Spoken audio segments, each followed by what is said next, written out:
Care health insurance company limited कमीत कमी हफ्त्यांमध्ये जास्तीत जास्त सुविधा देणारी एकमेव company. BP, diabetes, asthma, cholesterol यांसारख्या आजारांवर 30 दिवसांच्या कालावधीनंतर उपचार देणारी एकमेव कंपनी. हृदयविकार, cancer, brain tumour, kidney stone यांसारख्या गंभीर आजारांवर पॉलिसी तसेच उपचार देणारी कंपनी. अमर्यादित आरोग्य विम्याचे कव्हर देणारी एकमेव कंपनी. सासवड, जेजुरी, पुणे येथील सर्व नामांकित हॉस्पिटल्समध्ये कॅशलेस सुविधा देणारी एकमेव कंपनी. अधिक माहितीसाठी संपर्क शेवते इन्शुरन्स, सासवड, 98 22 32 68 44. धन्यवाद.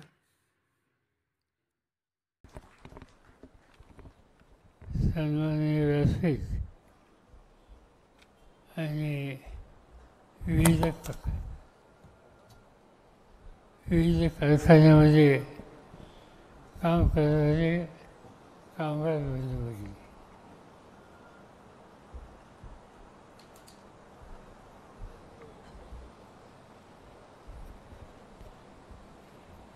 असा हा मेळावा देशामध्ये निवडणुकीचा कार्यक्रम जाहीर झाला आणि त्या संदर्भात आपण काय भूमिका घ्यावी यासाठी आहे. लोकशाही या देशाची महत्त्वाची विचारधारा आहे. बाबासाहेब आंबेडकरांनी या देशाला घटना दिली आणि त्या घटनेनं सामान्य माणसाचे अधिकार हे स्पष्ट झाले. या निवडणुकीचं वैशिष्ट्य हे आहे की जो अधिकार आपल्याला मिळाला तो संविधानाने, घटनेनं तो अधिकार मिळालेला आहे. ज्या देशामध्ये घटनेचा अधिकार त्याच्यावर पायमल्ली केली जाते त्या देशामध्ये हुकूमशाही येते. आणि हे आपण भारताच्या आजूबाजूच्या देशामध्ये बघितलं. बांगलादेशमध्ये मुजीबुर रहमान तिथले अध्यक्ष होते, त्यांची हत्या केली गेली आणि लष्कराने देश हातात घेतला. पाकिस्तानमध्ये असंच घडलं, लष्कराने देश हातामध्ये घातला. श्रीलंकेमध्ये असंच घडलं, तिथेही लष्कराने हा देश हातामध्ये घेतला. आणि ज्यावेळी देश लष्कर हातामध्ये घेतं त्यावेळी तुमचे माझे सगळे अधिकार नष्ट होतात.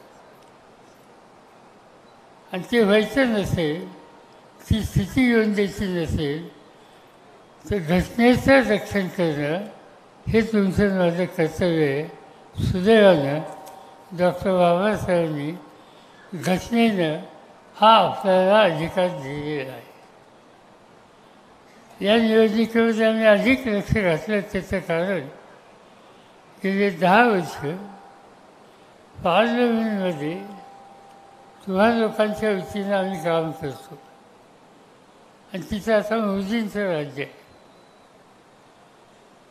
मोदी यांचं पार्लमेंटवर किती लक्ष आहे, किती विश्वास आहे हे सांगितलं तर तुम्हाला आश्चर्य वाटेल.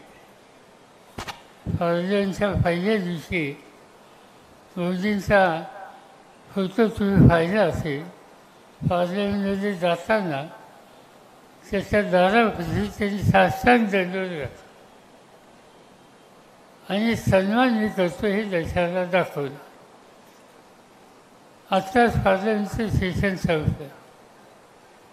ते सेशन 1 महिन्याचं होतं आणि त्या 1 महिन्याच्या 7 महिन्यामध्ये पंतप्रधान आमच्या सभागृहात किती झाले, किती वेळासाठी आली तर आपल्याला आश्चर्य वाटेल. शनिवार रविवार सुट्टी असते ते सोडा, पण बाकीच्या 30 दिवसाचे जे दिवस होते त्या दिवसापैकी 1 दिवस पंतप्रधान सभागृहात आले आणि काही मिनिटासाठी बोलले आणि निघून गेले. याचा अर्थ हा आहे की ही जी संसदीय लोकशाही आहे त्याच्यावर त्यांचा कितपत विश्वास आहे हे त्यांनी दाखवलं. आणि माझ्यासारख्याला काळजी ही होते, एक भाजपचे खासदार आहेत, ते आहेत कर्नाटकाचे, त्यांचं आडनाव आहे हेगडे. आणि त्यांनी भाषण करताना सांगितलं की हे मत तुम्ही आम्हाला द्या, आणि त्याचं कारण हे मत तुम्ही आम्हाला दिलं आणि सत्ता आमच्या हातात आली तर मोदींना या देशाची घटना बदलायची. म्हणजे त्यांच्या मनात काय आहे हे त्या निमित्तानं फसलं. या देशाची घटना, जो तुमचा अधिकार आहे, तीच आम्ही बदलणार आणि त्यासाठी तुम्ही आम्हाला मत द्या, ही भूमिका घेणार. याचा अर्थ लोकशाही संकटात येते, याची स्पष्टता आत्ता दिसते. आणि म्हणून या निवडणुकीकडे भारताने पाहिलं पाहिजे. बारामती आणि हा मतदारसंघ, इथं तुम्ही लोकांनी अनेकदा आम्हाला लोकांना संधी दिली, शक्ती दिली. लोकांच्यासाठी सत्ता वापरायची असते तो प्रयत्न केला. आता तुम्ही MIDCचा उल्लेख या ठिकाणी केला. काय होतं इथं? शैक्षणिक संस्था नव्हत्या, कॉलेज नव्हतं. मला आठवतं आहे की 1958 साली मी 11वी पास झालो इथल्या MVS हायस्कूलमधलं. आणि कॉलेजला शिकायचं होतं. बारामतीत कॉलेज नव्हतं. मला पुण्याच्या कॉमर्स कॉलेजमध्ये जावं लागलं. इथं कॉलेज नव्हतं. आज काय चित्र दिसतंय? एक तर विद्याप्रतिष्ठानमध्ये 35,000 मुलं मुली शिकतात. शारदा नगरमध्ये 8,000 मुली आणि मुलं शिकतात. मालेगाव कॉलेजमध्ये 80,000 मुलं मुली शिकतात. सोमेश्वरमध्ये 80,000 मुलं मुली शिकतात. आणि बारामती हे पुण्याच्या नंतर शैक्षणिक केंद्र बनलं आणि चांगल्या प्रकारचं केंद्र बनलं. विद्याप्रतिष्ठान, कधी आपण देणगी घेतो का तिथं? काही ठिकाणी शैक्षणिक संस्था म्हणजे धंदा झाला आहे. तो धंदा इथे आपण येऊन दिला नाही आणि चित्र बदललं. लोकांना ही संधी आपण दिली, शैक्षणिक सुविधा दिली, तसं हाताला काम पाहिजे म्हणून MIDC केली, कारखाने आणले. शक्यतो माझा प्रयत्न हा होता की ते कारखाने कसले आणायचे, ते धुराले, हवामध्ये, पर्यावरणामध्ये काही नुकसान होईल असे शक्यतो कारखाने येऊन द्यायचे नाही. मग येऊन द्यायचे काय? शेती आणि शेतीमाल याच्यावर प्रक्रिया करणारे हे कारखाने आणायचे. आणि म्हणून उदाहरणार्थ डायनामिकसारखा कारखाना आणला. दुधाच्या सोसायट्या आधी काढल्या, दूध जास्त झालं. याच्या आधी मी पुण्याला दूध पाठवत होतो, पण पुण्याला मर्यादा यायला लागल्या. मग त्या दुधावर प्रक्रिया करण्यासाठी काय करता येईल, त्यासाठी डायनामिक्स काढली. दुधाची पावडर तयार करायला लागलो. पुन्हा पावडर कशाना, पावडरचं काय करायचं हा प्रश्न आला. मग चॉकलेट तयार करणारी फेरोसारखी कंपनी आहे, त्या पावडरपासून चॉकलेट केले. आज मी जर मुंबईच्या विमानतळावर तुम्ही गेला आणि परदेशातून लोक येतात, त्यांच्या हातात तिथं त्यांनी काही खरेदी केली याचे पार्सल हातात असतात. आणि मी अनेकदा बघतो की इंग्लंडला जाऊन, सिंगापूरला जाऊन, दुबईला जाऊन लोकांनी जे मुलांच्यासाठी चॉकलेट खरेदी केले ते चॉकलेट बारामतीचे आहेत. आणि हे परदेशातून लोक खरेदी करतात. आपला माल, तुमचे कष्ट, त्यांनी तयार झालेला माल परदेशात जातो आणि लोकांना असतं फॉरेनचा माल आहे. आणि तो फॉरेनचा माल तो गृहस्थ खरेदी करतो आणि इथं आनंदाने या ठिकाणी त्याचा आस्वाद करतो. असे अनेक कंपन्या काढल्या. आज त्याच्यामध्ये ट्रान्सफरच्या संदर्भात सियाजोसारखी एक कंपनी काढली. ही कंपनी तुम्हाला लोकांना माहीत नसेल, थापर नावाचे एक आमचे मित्र होते, त्यांचं नाव ललित थापर, ते आता आहेच नाहीत. मुंबईला त्यांच्या कंपन्या आहेत, पुण्याला त्यांच्या कंपन्या आहेत, रसन नावाची त्यांची कंपनी, क्रॉम्प्टन पंखे बनवतात ती त्यांची कंपनी, अशा अनेक कंपन्या होत्या. एक दिवशी मी त्यांना सांगितलं की ललितजी, तुम्ही इतके कारखाने मुंबईला, पुण्याला, नाशिकला, दिल्लीला, पंजाबला करता, बारामतीमध्ये का नाही करता? म्हणजे काय करता येईल? म्हणजे तुम्ही सांगा. एक 15 दिवसाचा मला वेळ द्या आणि नंतर मी मार्केटचा सर्वे करतो आणि तुम्हाला सांगतो. म्हणजे 15 दिवसांनी मला त्यांनी सांगितलं की पुण्यामध्ये बजाजमध्ये ऑटो रिक्षा होते, दुसरं कुणीच बनवत नाही. मी ऑटो रिक्षा बनवायचा कारखाना बारामतीमध्ये काढलं तर चालेल का? म्हणजे या कारण तुम्हाला जमीन देतो, काम करणारे कष्टकरी कामगार देतो. त्यांनी निर्णय घेतला. आज तुम्हाला माहीत असेल, सियाजोचे रोज कमीत कमी 50 ते 60 ट्रक काश्मीरपासून केरळपर्यंत रोज जातात तुमच्या त्या ठिकाणी मिळून, आणि हजारो लोकांना काम त्या ठिकाणी मिळेल. अशा अनेक कंपन्या आपण आज त्या ठिकाणी काढल्या. मी नेहमी सांगत असतो, आपला सगळा भाग कमी पावसाचा आहे, दुष्काळी आहे. आणि दुष्काळी असल्यामुळं शेती, जिथं पाणी आहे तिथं शेती आहे. इंग्रजांनी धरण बांधलं भाजगरच्या काळात आणि नीरा डावा नीरा उजवा कालवा झाला, त्यामुळे काही भागात पाणी येतं, तिथं ऊस होतं, बागायत शेती होती. पण जिल्ह्यात भागात काय, जिल्ह्यात भागात पाऊस नाही पडला की दुष्काळी कामं करा. ज्याच्या घरात 40 नाही 50 एकर जमीन आहे, तो सुद्धा दुष्काळ पडल्यावर बायकोसह रोजगार हल्लीच्या कामावर जातो. हे चित्र या ठिकाणी होतं. आणि हे चित्र बदलायचं असेल तर तिथं रोजगार वाढला पाहिजे. रोजगार कसा वाढता येईल? कारखानदारी वाढली पाहिजे. ती कारखानदारी फक्त बाजावरती करून चालणार. पुणे जिल्हा मी पुढे ठेवला. पुण्यातून निघालो बारामतीला यायला. पहिल्यांदा काय लागतं, जेजूर, तिथं कारखाने काढले. त्याच्या आधी सासवडला काढले. जेजूर येऊन बारामतीला आलो, इथं MIDC काढली. तिकडून पाचसोडी या निघालो तर तिथं एक उद्योग इंडस्ट्री काढली. काय त्याचं कुरकुर इंडस्ट्री काढली. त्याच्या पुढं इंदापूरला काढली. इंदापूरच्या पलीकडसुद्धा आता काढली. आणि पुण्यातनं सातारकडे जायला निघालो. पुणे जिल्ह्याची हद्द नीरा नदी ओलांडली की शिरवळ, एकेकाचं दुष्काळी ठिकाण, आज त्या ठिकाणी सुद्धा कारखाने काढले. आणि अक्षरशः हजारो लोकांना आज काम मिळायला लागलं. त्याचा परिणाम घरामध्ये बदल झाला.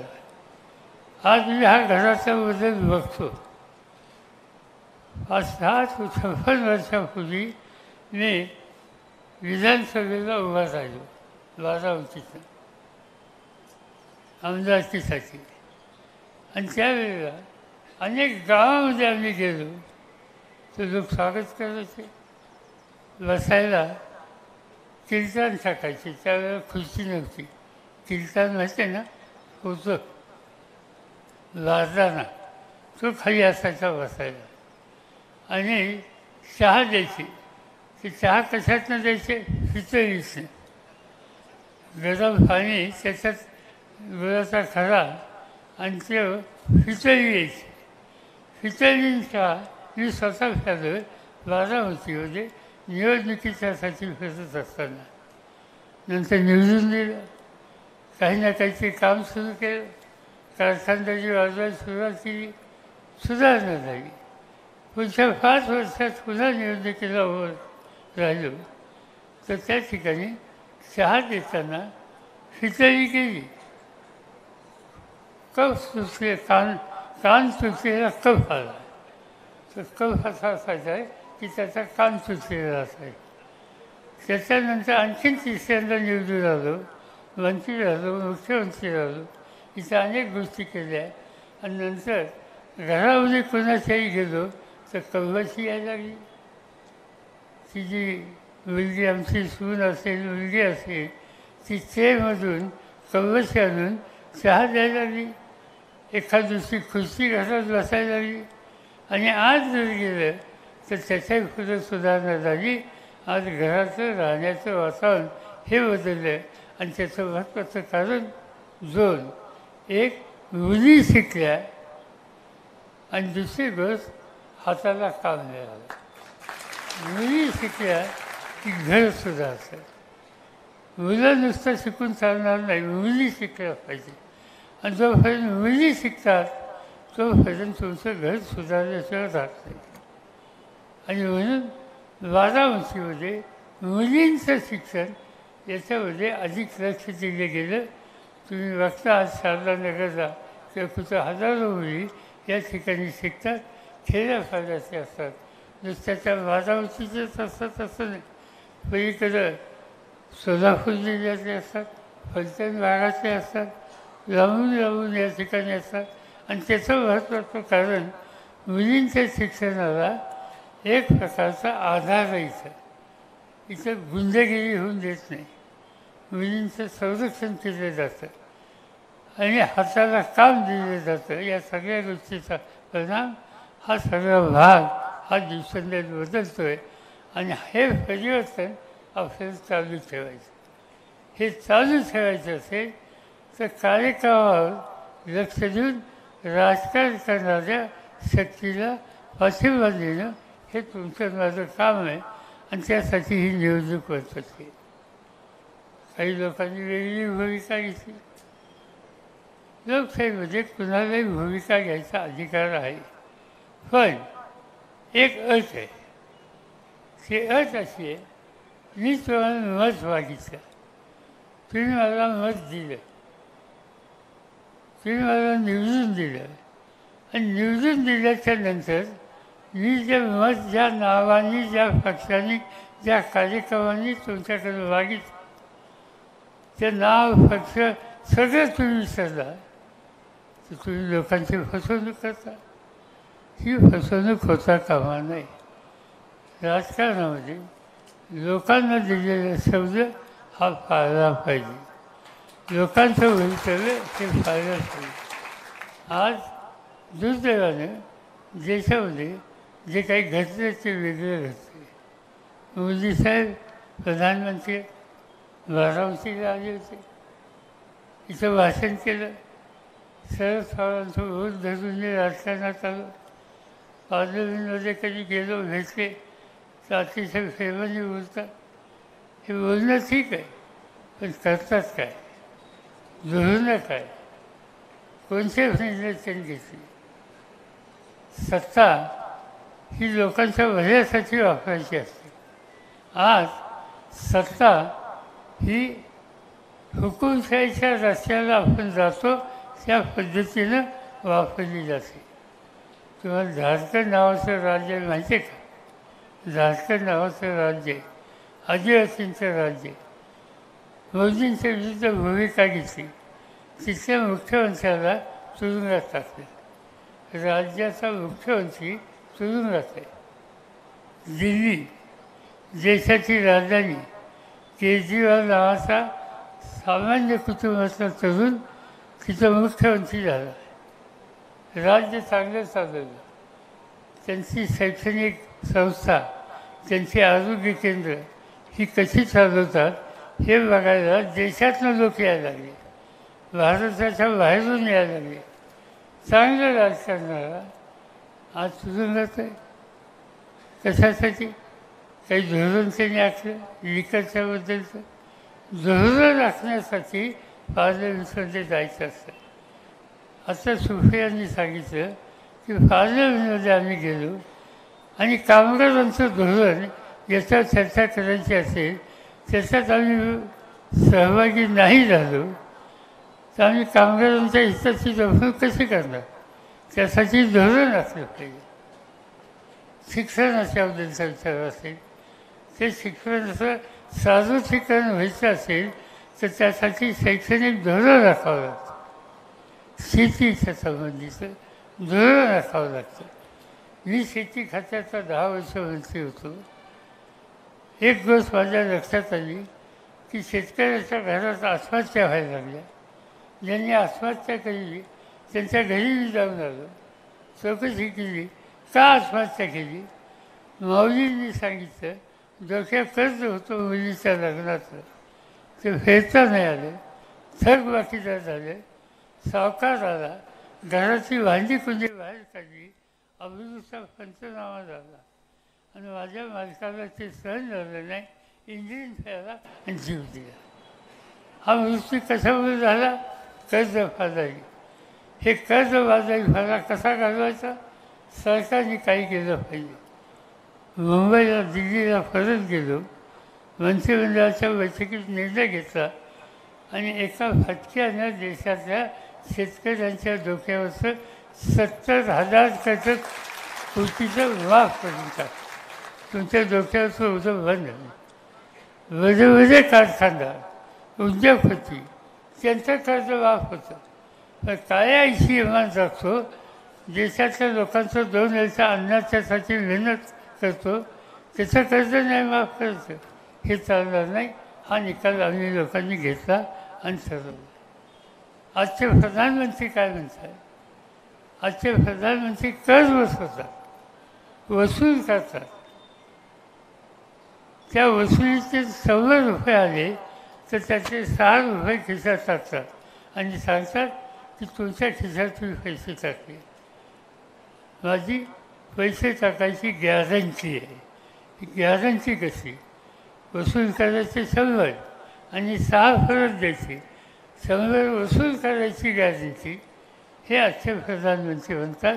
ही सामान्य माणसाच्या दृष्टीनं योग्य गोष्ट नाही. आणि म्हणून अशा अनेक गोष्टी आहेत ज्याचा उल्लेख या ठिकाणी आधीच्या सरकारने केला. मी काय अधिक उल्लेख करत नाही. पण हा जो राज्य चालवण्याचा प्रकार आहे तो देशाच्या हिताचा नाही. जिथं हित नाही तिथं बदल पाहिजे. बदल पाहिजे असेल तर लोकसभेची निवडणूक आणि वाचनावर वचन दाबणं.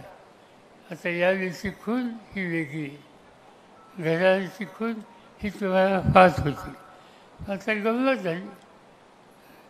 पक्ष, घड्याळ, झेंडा सगळ्याची चोरी झाली. सगळं म्हणजे बाकी किरकोळ काही गोष्टी नाही, होलसेल चोरी झाली आणि सगळ्याच्या सगळी चोरी गेली. आता सगळ्या देशाला माहिती आहे राष्ट्रवादी काँग्रेस पक्ष कुणी स्थापन केला? आपण लोकांनी केला. हा पक्ष आपण स्थापन केला. जे घेऊन गेले त्यांनी मागच्या निवडणुकीमध्ये मतं मागितली ती कुणाच्या नावाने मागितली? राष्ट्रवादीच्या नावाने, नेत्याच्या नावाने. झेंडा कोणता होता? तोच घड्याळाचा होता. आणि त्यामुळे हे सगळं घेऊन मंडळी गेली. त्यामुळं काही लोक नावलेच झाले. मी म्हणलं नावलेच व्हायचं नाही. गेले, आपण उभे करू, नवीन तयार करू. हा अधिकार लोकांनी आणि बाबासाहेब आंबेडकरांनी आपल्याला दिला आहे. नवीन पक्ष काढू. अहो काही नसताना काढलं आहे तर पक्ष नुसता काढला नाही, राज्य हातामध्ये घेतलं. अनेकांना मंत्री केलं, अनेकांना आमदार केलं, अनेकांना खासदार केलं, अनेकांना केंद्राच्या मंत्रिमंडळात घेतलं. नवीन नवीन धोरणं घातली. महिलांच्यासाठी धोरणं केली. कधीही या देशामध्ये महिलांना वाफाच्या प्रॉपर्टीमध्ये कायद्याने अधिकार नव्हता, तो दिला. महिलांना अनेक गोष्टी संधी दिली आणि त्याचं कारण घर सुधारलं पाहिजे, त्यासाठी सत्ता वापरली. आणि हा निर्णय घेणारा जो पक्ष होता तो पक्ष सुटलेला गेला तर नवीन उभा करणं ठीक आहे. एखाद दिवशी आपल्या घरात सुद्धा चोरी होते म्हणून आपण घर चालवणं बंद करतो, पुन्हा एकदा बघावं. त्याच पद्धतीनं आज आम्ही हा निकाल घेऊन नवा पक्ष, नवा खून, नवा झेंडे, कार्यक्रम जुना हा घेऊन पुढे आलेलं. आणि त्यावेळेला नेहमीची खून आहे ती आता गेली. आता तुतारी आली. आणि तुतारी कोणती? शिवछत्रपती ज्या वेळेला संघर्षांनी जातात तर त्यावेळेला सन्मानाने त्यांना लोक त्यांच्या फाशीशी उभं राहतात. पण विजय संपादन करून ज्या वेळेला शिवछत्रपती परत येतात त्यावेळेला दाराशी या तुतारीने त्यांचं स्वागत होतं. आज महाराष्ट्राचं झालेल्या बदलातून महाराष्ट्राच्या सामान्य माणसाच्या जीवनाचं परिवर्तन त्याची तुतारी ही वाजवायची. त्यासाठी ही खून लक्षात ठेवली पाहिजे आणि हे काम तुम्ही निष्ठाने करावं. माझी एक या ठिकाणी आल्यानंतर सहजच गोष्ट लक्षात आली. मी या सभागृहात वर्धेत आज पहिल्यांदाच आलो. चांगली मोठी जागा आहे, 12 वर्षात असे कार्यालय आहेत. पण तुम्ही आता 15,000 20,000 कामगार काम करता. तुमची संघटना आहे. संघटनेमध्ये तुम्ही प्रश्न सोडून घेता. कुठे अन्याय झाला तर त्यासाठी एका चौकटीत पदामध्ये न्याय मिळेल याची काळजी घेता. आता माझ्या कानावर वेरी कंपनी, या वेरी कंपनीमध्ये कामगार युनियन काढली म्हणून राजेश लिंचोलकर याचा गुन्हा काय? कामगार युनियन काढली आणि म्हणून त्यांना कामावून काढलं. आता त्यासाठी भांडण करावं लागेल. ही निवडणूक संपल्या मला आठवण करा, कसा घेत नाही मी बघतो. त्यांना घ्यावंच लागेल. पण युनियन काढणं हा बेसिक अधिकार आहे आणि युनियन काढलं म्हणून नोकरीचं काढलं असेल ते योग्य नाही. हे बारामती चालणार नाही. बारामतीमध्ये कामगारांचं तुमचं वैशिष्ट्य आहे. मी गेल्या अनेक वर्ष बघतो आहे तुम्ही कधी संघर्ष केला नाही, तुम्ही कधी कारखानदारी बंद पाडली नाही, तुम्ही कधी कामगारांच्या रास्त मागण्या न्यायाच्या चौकशीमधून ज्या मागितल्या त्याच्या अक्षरशःपणा तुम्ही कधीही केलेली नाही. आणि ही भूमिका तुम्ही घेत असेल तर न्याय मागायचा तुमचा अधिकार आहे. आणि न्याय मागायचा अधिकार तुम्ही बजावल्यानंतर आम्हाला लोकप्रतिनिधींची जबाबदारी आहे की अशा वेळी तुमच्या फाशीशी भक्कमपणानं उभं राहायचं. आणि ते काम आम्ही केल्याचं राहणार नाही. आणि त्यासाठी मी सांगत होतो दुसरं की या कार्यालयात आपण जमलं. तुम्ही इतक्या हजारोच्या संख्येनं काम करता. बारामतीमध्ये MIDCमध्ये तुमचं स्वतःचं कार्यालय का करतं? कामगारांच्या मालकीचं, त्यांच्याकडचं लग्न असेल, त्यांच्याकडचा कार्यक्रम असेल, त्यांच्याकडचं आणखीन काय असेल, शैक्षणिक सुविधा द्यायची असतील तर एखादी तुमची स्वतःची संस्था ही का काढू दे? मी तुम्हाला एवढं सांगतो, निवडणूक होऊन द्या. मी MIDC सांगतो तुम्हाला जमीन द्यायला होतो, तुम्हाला जमीन द्यायला असतो आणि तुम्ही नेते मंडळीने बसावं, बसून त्याचं एक नियोजन तयार करावं आणि सगळ्यांनी थोडी थोडी वर्गणी द्यावी आणि कारखानदारांना सुद्धा त्याच्यात मी गुंतवणूक करायला सांगतो. आणि कामगारांच्या मालकीचं कामगार भवन हे बारामतीमध्ये MIDCमध्ये तयार झालेलं आणि तुमच्या सगळ्या चांगल्या पुस्तकाला होईल त्याची काळजी आपण त्या ठिकाणी घेऊ. तो कार्यक्रम या ठिकाणी राहू. आता काय अधिक बोलायचं नाही, आणखीन 1-2 ठिकाणी जायचं. ही निवडणूक अत्यंत महत्त्वाची निवडणूक आहे आणि माझी खात्री आहे की या प्रचंड संख्येनं तुम्ही या ठिकाणी उपस्थित राहिला. तुकाराम चौधरी आणि त्यांचे सगळे सहकारी सतत मला सांगत होते की काही वेळासाठी ते आपण भेटूया. मला आनंद आहे की आज 2 तासासाठी भेटता आलं. अनेक तुमच्या सहकाऱ्यांचं भाषण ऐकायला लागले. काही प्रश्न आहेत, ते प्रश्न समजले. आपण आपली एकजूट ही कायम ठेवली आणि इथून पुढच्या काळामध्ये सुद्धा आपल्या एकीच्या जोरावर, संघटनेच्या जोरावर, कष्टाच्या जोरावर आणि ही उभी केलेली कारखानदारी आहे त्याच्या जोरावर आपल्या सगळ्यांचे संसार हे कसे बदलतील याची काळजी घेऊ आणि ते निश्चित तुम्ही घ्याल हीच खबरदारी या ठिकाणी व्यक्त करतो. माझे 2 शब्द संपतो.